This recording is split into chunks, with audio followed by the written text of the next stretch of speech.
That is the chime that you'll be hearing tonight. The NFL draft is set to take place, and we're set to see a couple Cougs that'll be drafted in this year's draft. Whether they're day one or not, we'll see. There will certainly be a former Coug that will be drafted in the first round. We'll get into all of that and much more. Is he day one or not day one? There's a lot of day one questions. Yeah, so we'll get into all of that. We'll also get into our interview with wide receivers coach at Washington State, Jake Menage. We'll get into the transfer portal. There's going to be some media updates that are coming soon. We'll get into all of that and much more.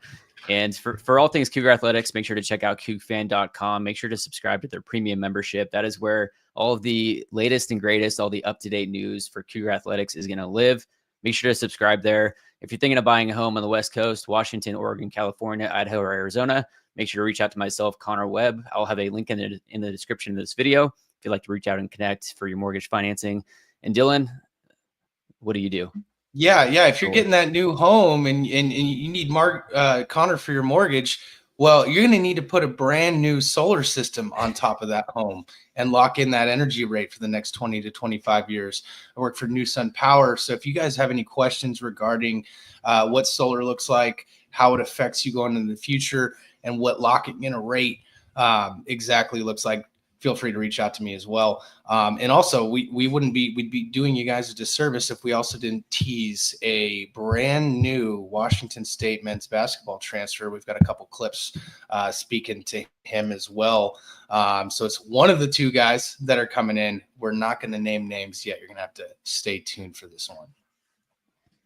Yeah, so starting with football, the main topic tonight is the NFL draft. It'll be starting with round 1 tonight. Here's just the latest mock draft that I found last night, and this one I think is pretty realistic. Seahawks fans, you'll note that on this mock draft, they had the Seahawks trading their 18 overall pick to the Giants to draft quarterback Jackson Dart. I don't know if the Seahawks will do that.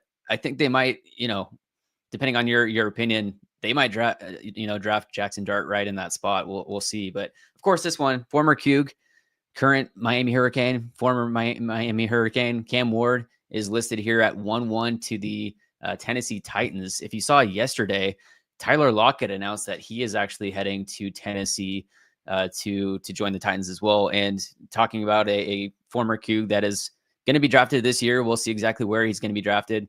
Kyle Williams apparently visited with the Jets, the Titans, and then he's going to visit with the Texans as well prior to the NFL draft. And Williams ran a 4.4, put up 70 catches for 1,198 yards, 14 touchdowns last year for the Cougs.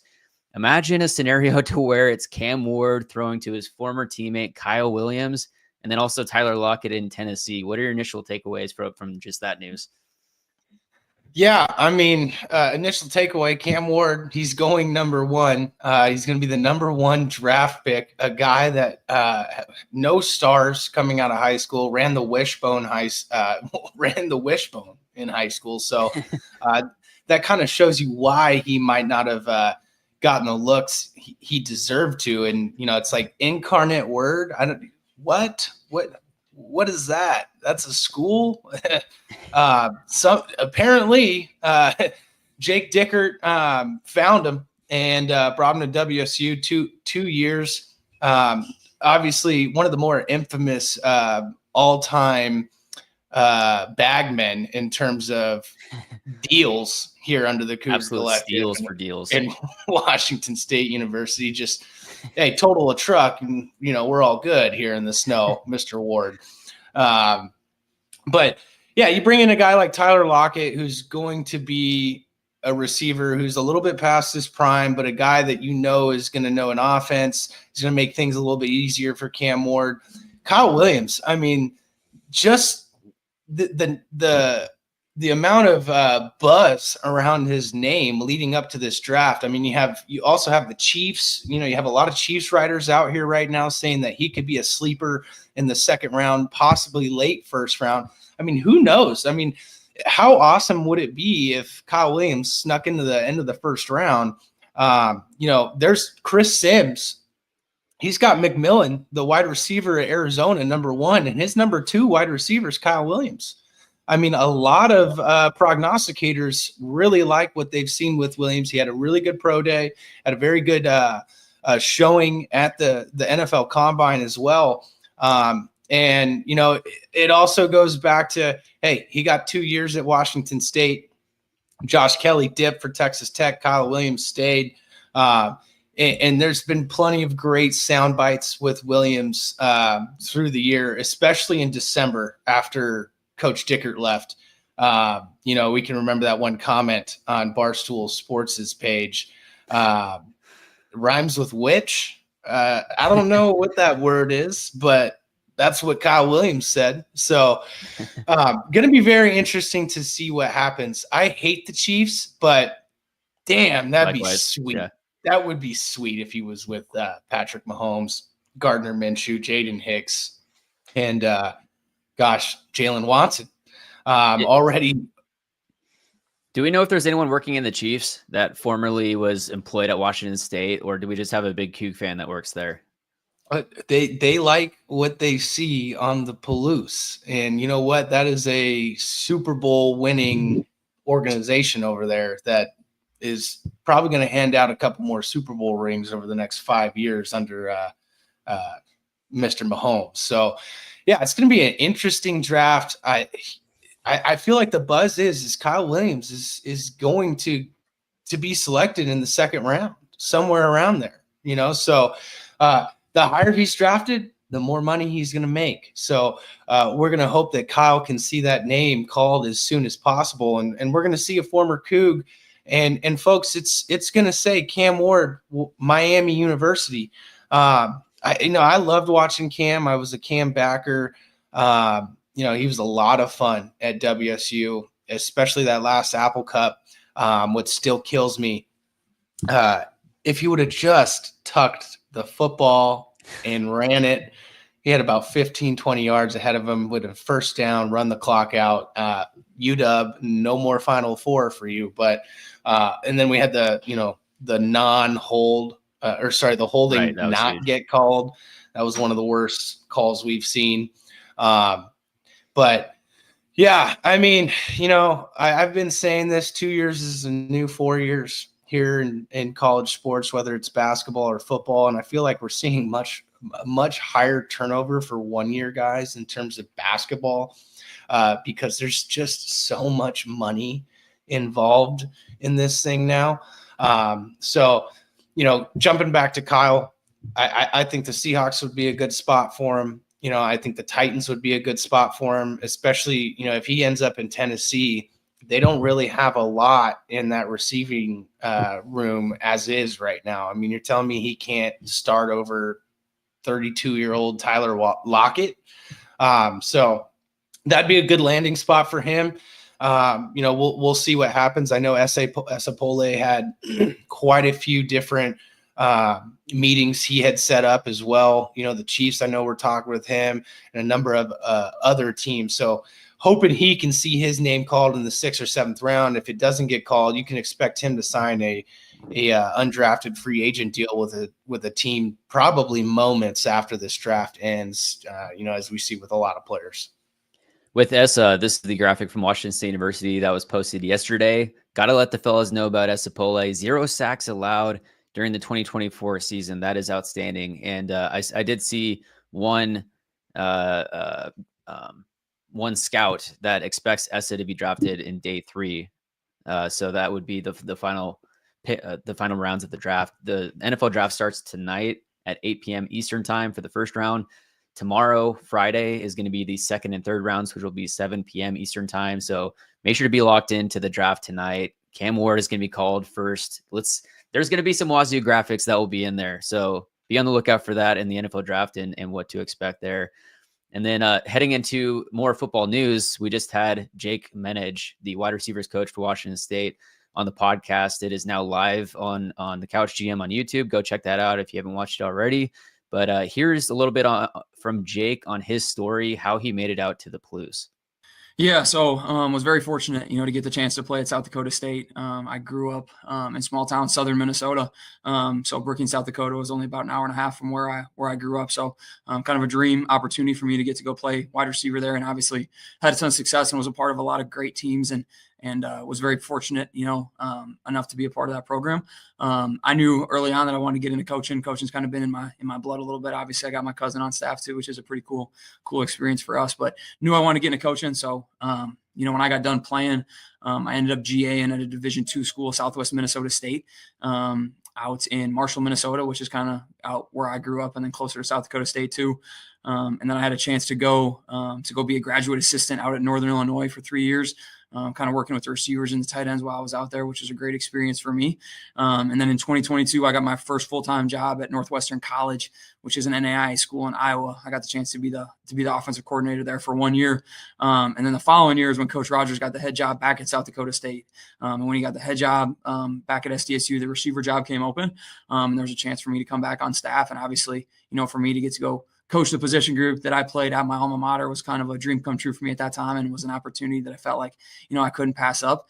And obviously that first year was pretty special, getting to win a national championship, go 15-0 and everything. Not many people get that opportunity. So I was very thankful and fortunate. And last year was a special year as well. And then, when coach got the opportunity to come here, it was obviously very cool for him to kind of ask all of us, and even to ask me and give me that opportunity. And, felt like it was an opportunity that I couldn't say no to, right, to continue to follow him and get to come out here to Washington State. I'd only heard about Washington State, right, and knew a little bit about, the Leach era and the flag being at College game day and those type of things. And honestly, it was my first time coming to Washington when I flew out here for the first time to start the job. So I wasn't really sure what quite to expect, but it's been a dream come true, and it's been awesome. And it was a great decision for me to come out here and follow Coach and to be a part of this thing.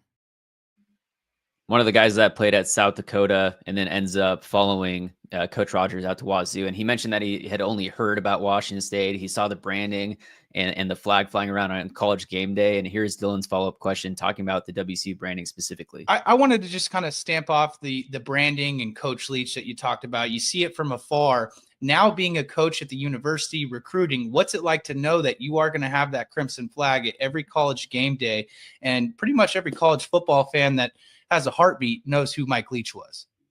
For sure. Yeah, it's awesome. It probably makes recruiting a little bit easier, right? To have a national brand as far as Washington State, and people know who you are, know the tradition and the history of this place, and know even the kind of the uniqueness that comes with it, right? What makes this place special. So yeah, that part's been awesome. And, you hit some of those references, especially the College game day one. I feel like people, if you grow up liking football, you're waking up every Saturday morning watching College game day. So people know the Cougs flag is flying around and everything at every game day. So yeah, it's been cool. And like I said, it puts yourself on the map, even recruiting nationally and everything. Just people know who you are, know where you're at, and kind of know what you're about. What were your takeaways from the interview with Jake? Yeah, I mean, it was great to hear, just what he sees from afar, not being a guy that was, associated with Washington State, and immediately what we have at our disposal in terms of what we can do nationally with obviously the Coug flag and Old Crimson every Saturday at game day. And then, what obviously Coach Leach did from 2012 to 2019, putting this program back on the map, making bowl games, where it's like, hey, that's the bar. That's the bare minimum here. is making a bowl game. And he's got a lot of juice to him. He's obviously a guy that comes in here from South Dakota State. His father coached at South Dakota State, was the offensive coordinator there. So he's got a deep rooted football background. So I mean, he's a football lifer, Connor. That's what I got from it. And he's got an interesting receiver room, obviously Devin Ellison headlining it, Josh Meredith being kind of your main senior piece coming back, Trey Shackelford, Anthony Freeman, and then kind of seeing some of this new blood come in as well. So excited to see what this position group is going to do over the summer and into fall camp. Obviously, Devin Ellison was a bit banged up near the end of spring ball, didn't participate in the spring showcase. So got to get healthy first, and then be ready for a long and strenuous fall where there's just going to be rep after rep after rep, getting into this new offense and new scheme that WSU has in Pullman now.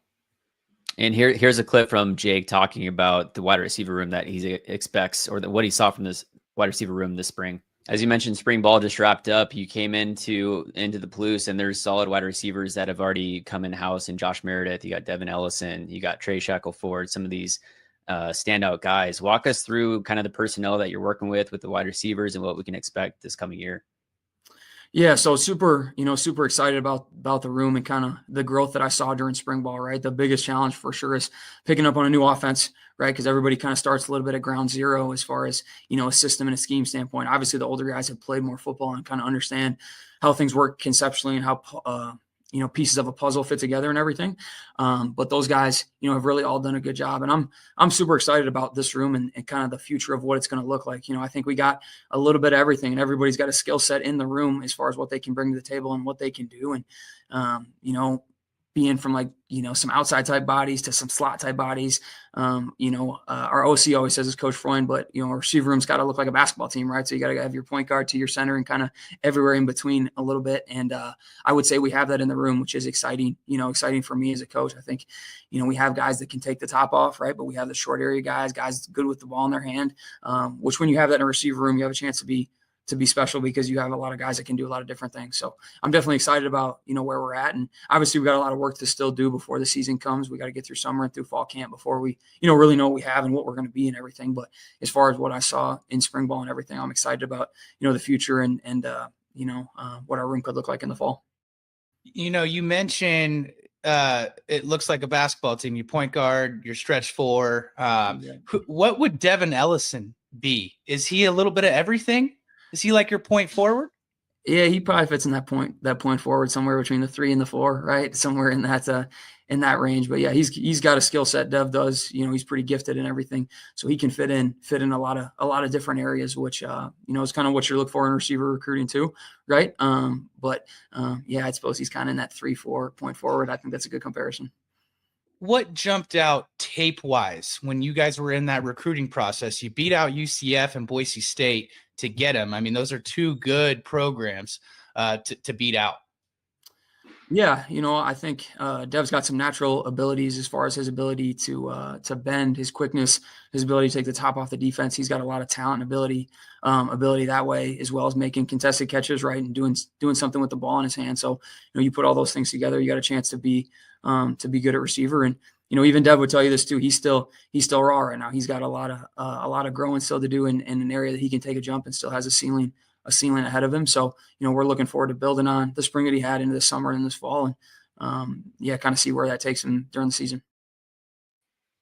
This is certainly going to be a talented wide receiver core. Offense is going to be exciting to watch. The new scheme. So be on the lookout for that this fall. Make sure to go watch the full episode with Jake, which is now live on the Couch GM on YouTube. And that kind of leads us into the next topic, which is the transfer portal. And let's start with, we were talking about football with basketball.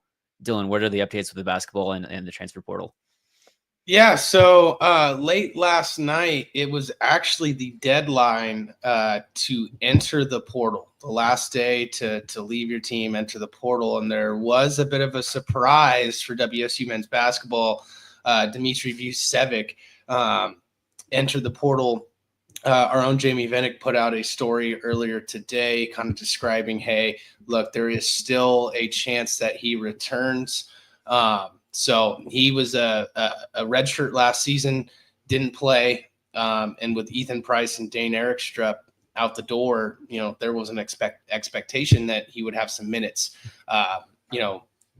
ahead of him with this news. But Emmanuel Ugbo, a transfer 6'8" power forward center mix from Boise State, transfers in.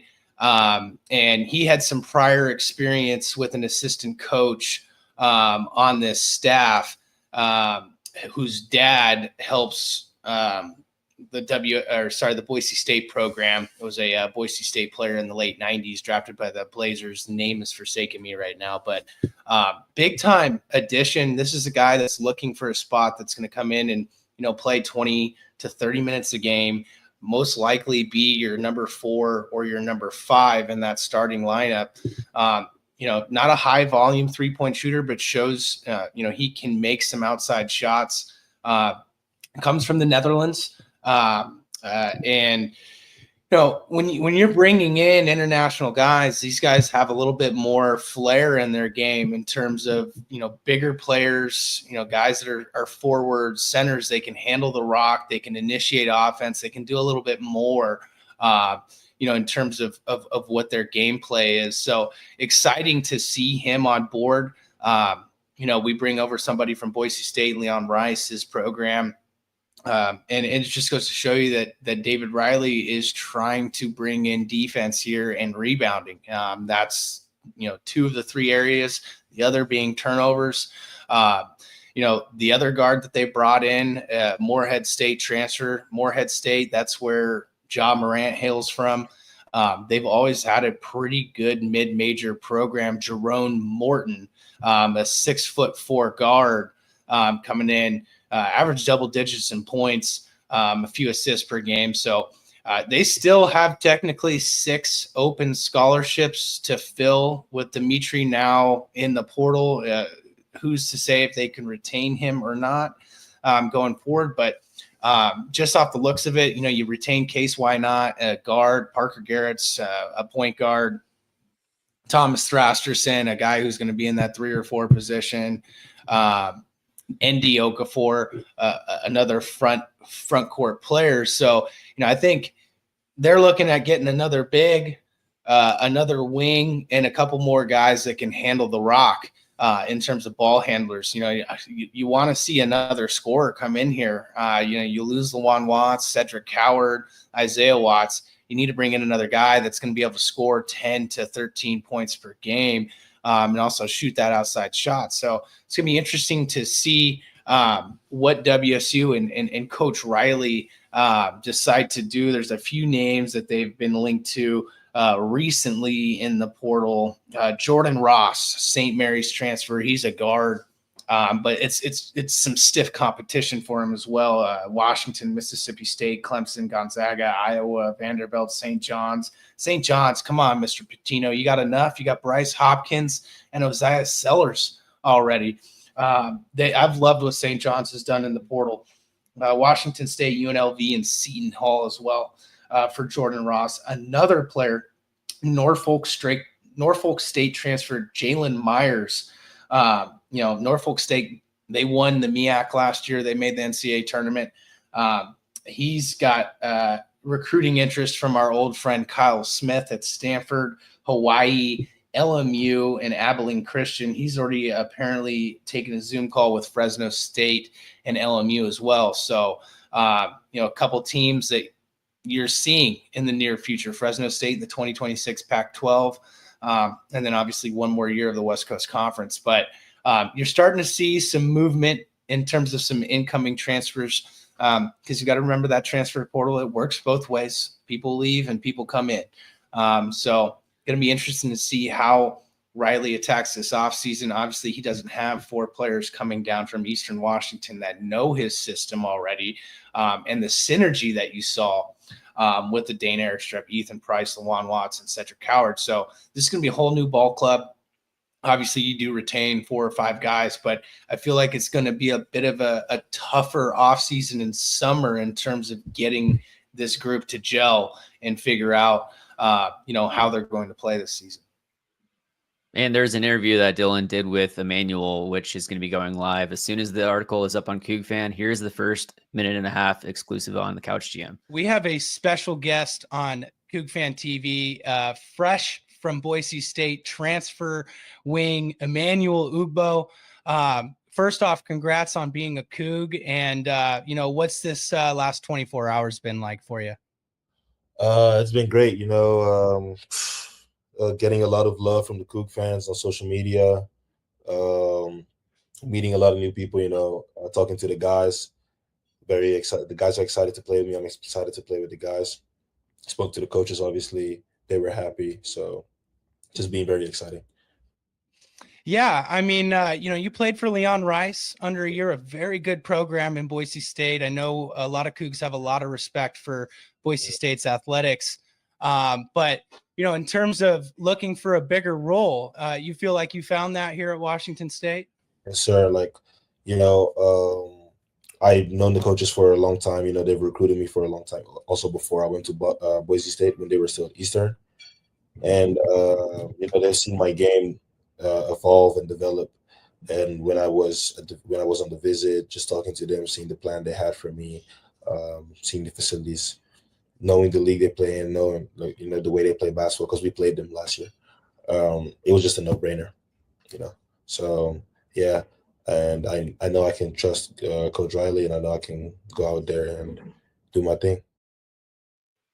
So be on the lookout for that interview to go live. Yeah, go for it. Yeah, and obviously you see these previous recruitments, this new age in college basketball. It's like, okay, well, hey, you didn't get this guy initially. Well, these guys are leaving every 1 to 2 years already. So you get back into a re-recruitment process with a guy that you might not have been able to get into WSU initially, but you're seeing, the staff's prior connections bring in another player here. And, a guy at his, size, he's a rim runner, also played professionally in Germany, averaged 14 points and 7 rebounds in 2021. So he's already been playing professionally in Germany. So it's a big time addition. Excited to see, how the rest of the roster shapes up here over the next, couple months. And sticking with the transfer portal, the football transfer portal is set to close tomorrow. There's a great article that just came out by Jamie Vinnick, CougFan.com this morning. Go check that out after this episode. And he goes through all the details of the football transfer portal, what's on tap for WSU recruiting in the coming months. And so to clarify, there have been 22 players that have hit the WSU transfer portal, but a bulk of these guys, as Jamie mentions, are walk-ons, plus guys recruited by the previous staff searching for playing time. A lot of these guys, like all of these guys that have hit the transfer portal, are guys that were not going to be starters, that are just looking for playing time wherever they can get it. And part of this is that the expected roster limit is set to move to 105. So teams are having to cut guys from the roster anyways. So this is just a natural, transition. And Dylan, who are some of the guys that the Cougs have actually brought in? Yeah, I mean, one offensive lineman from Idaho. We had a offensive lineman transfer to Idaho, and we bring in one. And Sone Falaleo, probably butchered the hell out of that, but a guy that had some pretty good recruiting ratings coming out of school. 6'2", 312. And there you see it at the top of the headline. Mike Ayupati sells Idaho O-lineman on Cougs. And I mean, hey, you got the greatest offensive lineman from Idaho University coming into your living room and saying, hey, bud, I'm going to need you to pack it up and head west 7 miles. Okay. He's like, I know I played at Idaho, but yeah, go over to Pullman. Yeah, we're going to need you over here.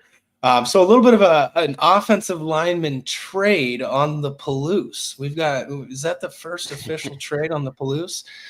So yeah, exciting to see you're starting to see some beef come in. And also, they brought in someone beefy on the other side of the line, defensively speaking. Malachi Taisi, a defensive line transfer from New Mexico State, appeared in 12 games last season for the Aggies, recording 33 tackles, 1.5 for loss, 1 sack, and 2 pass breakups. He's got 3 years of eligibility remaining and a red shirt if necessary. He did not start any games for New Mexico State this past season, but per Pro Football Focus, Taisi played 416 snaps and generated 18 pressures. He was named to the Conference USA all-freshman team. So that seems like it's a pretty nice little inbound recruit.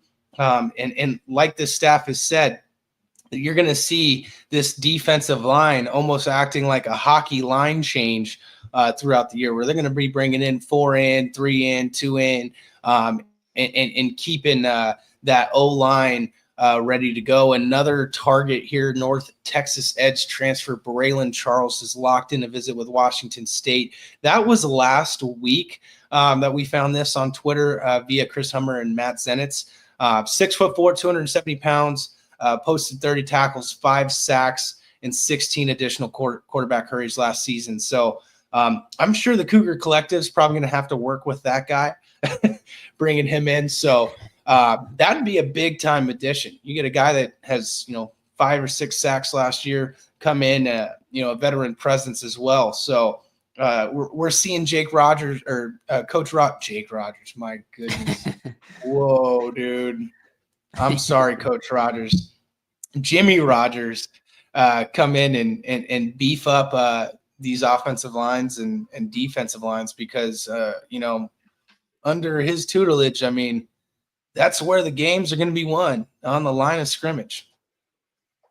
Yeah, will be exciting to see who else they can bring in, and make sure to go check out that article by Jamie Vinnick, because he goes through the recruiting process the next X amount of months throughout the summer as we head into the fall camp, which is really interesting. So be on the lookout for all things WSU football. There's going to be a lot of news, and kind of moving into pivoting off of football and into some updates with the media deal.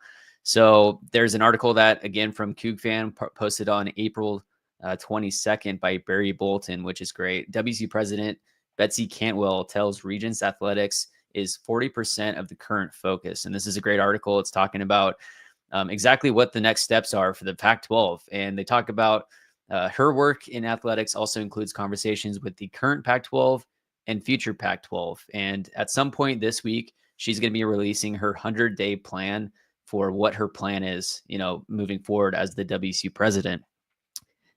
She's going to be a part of 41 budget hearings over the next 2 weeks. And on April 18th in Spokane, like I just described, she mentioned that 40% of her time is on athletics specifically. So that's great to hear that athletics are a big focus.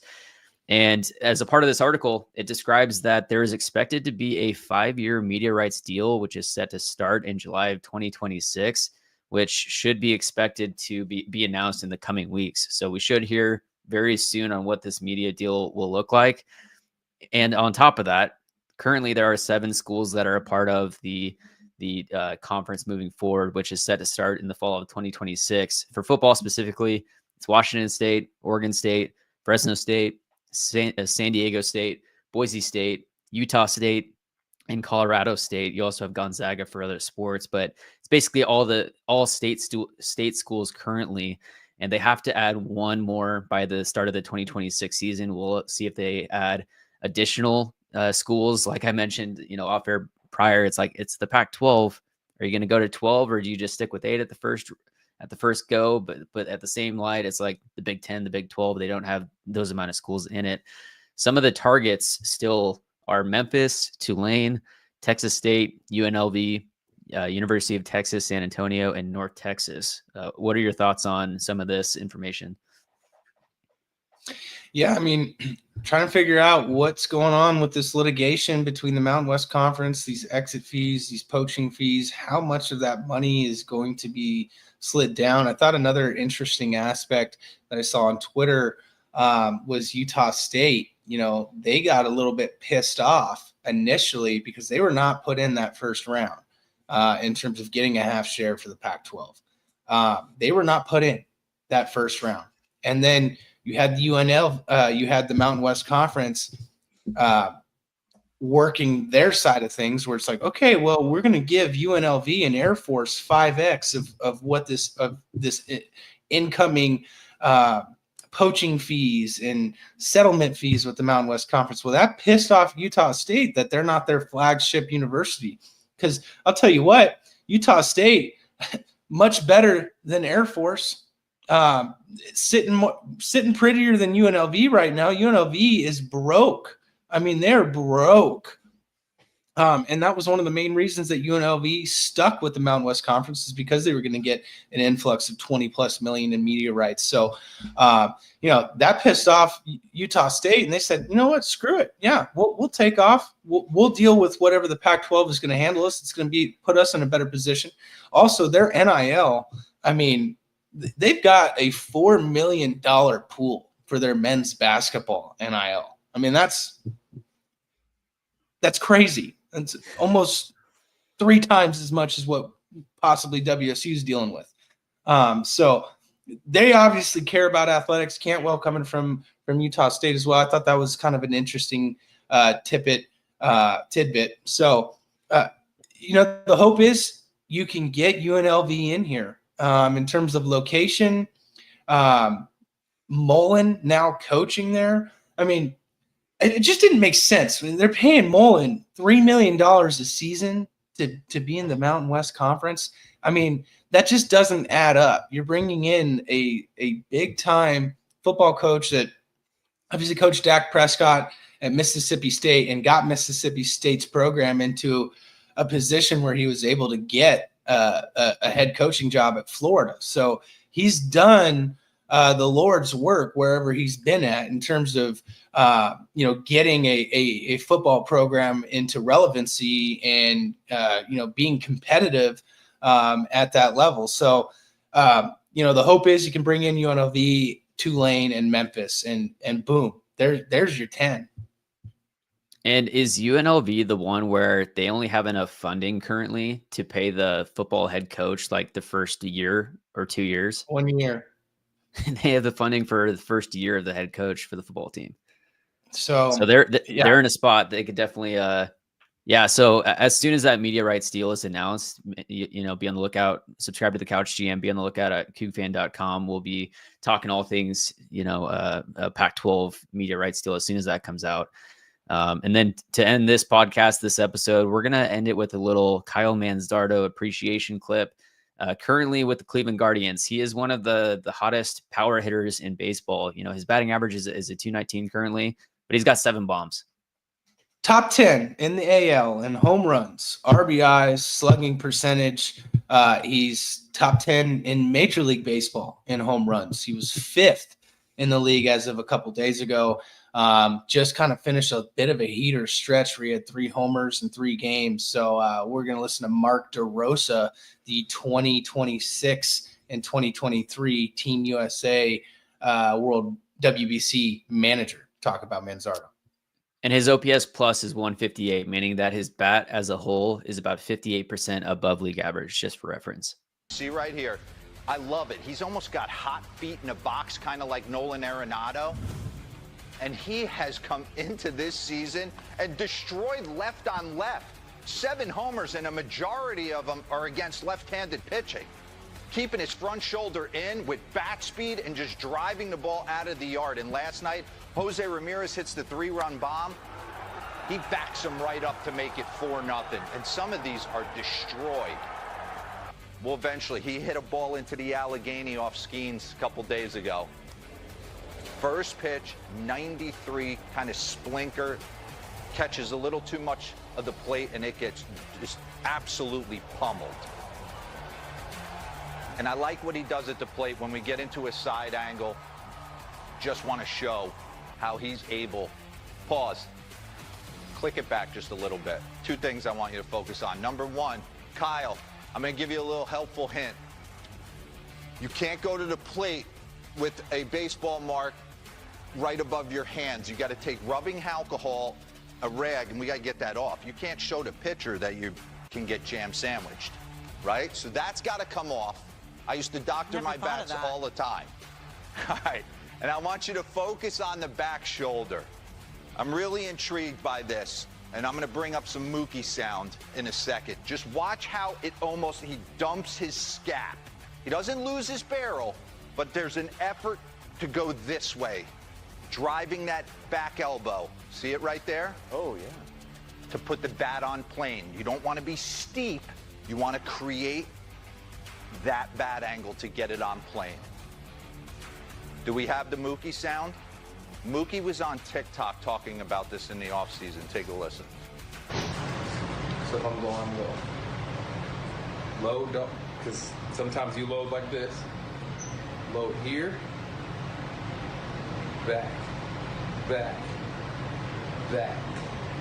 Instead of here, here, back.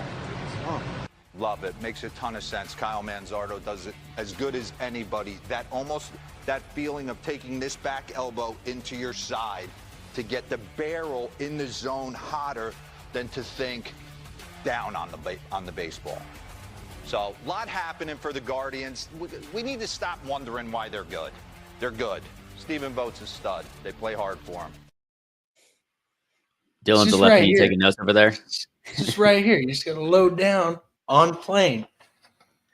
So this is pretty wild. I just looked up his platoon splits. This is pretty insane, actually. So he has 70 plate appearances, 59 at bats versus righties.